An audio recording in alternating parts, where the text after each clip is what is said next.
Let's turn now to immigration reform.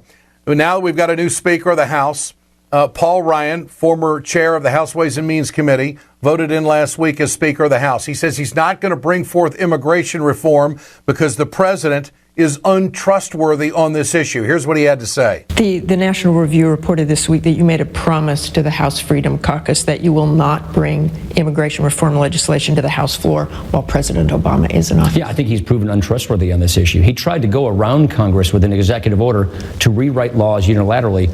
Presidents don't write laws. Congress writes laws. So yes, I do not believe we should and we won't bring immigration legislation with a president we cannot trust on this issue. If we believe and have consensus on things like border enforcement and interior security, then that's fine. Well, the fact of the matter is that the president of the United States, since the last administration, has fourfolded the resources on the southern border and has deported more criminals than any other president. Untrustworthy? Look, I think the Republicans for years have talked a good game about immigration reform, but they're all hat and no cattle. They don't want immigration reform because they're addicted to cheap labor. And if they have immigration reform, eventually that's going to strengthen unions in this country and the Democratic voting bloc, and that's the last thing Republicans want. That's how I see it. Annette Taddeo, what about the fact the president is being called untrustworthy on immigration, and what do you think of this strategy by Paul Ryan?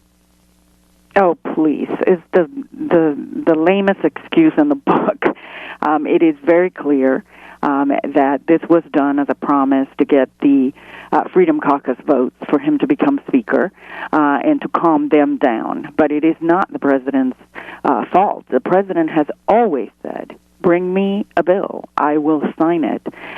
Even when he did the executive orders, he said, if you don't like it, then bring me a bill. Bring a bill to the floor. And I will tell you, it's really, really frustrating as a South Floridian where we desperately need immigration reform, that our Congress people from here, the Hispanic ones, the Republicans, are actually talking, like you said, talking a good game, saying they're for immigration reform, but they know good and well that there is not going to be a vote. They will not allow for them to vote, and we have the votes. When you add up all the Democrats and the few Republicans that will vote for it, it will pass. But they don't want to even bring it for a vote, and that's inexcusable.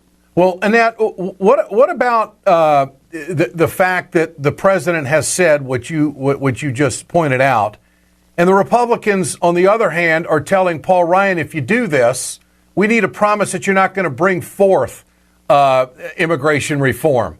I mean, doesn't that underscore that what you're saying about the president is correct? That he does want it, and the Freedom Caucus doesn't want it, and they're making the new speaker say we're not going to bring it up while Obama's around. What about that? It's just, now all of a sudden it's Obama's fault because of the fact that he used his pen. Well, as a Hispanic, I can tell you Hispanic community is very happy he used his pen, and it is just appalling that they're even going to the courts to stop them from bringing some kind of relief to the Hispanic community that's so desperately needed and to the immigrant community. What we need is a comprehensive immigration reform. We need, these people are sent to Washington not to represent their party or to fight the president from the opposite party, but to come together.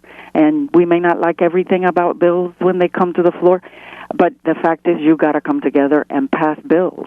And the proof is in what they just did with the budget, right? I mean, they finally did what was right and, of course, came together, and not everybody's happy. But that's the whole point. We needed a budget.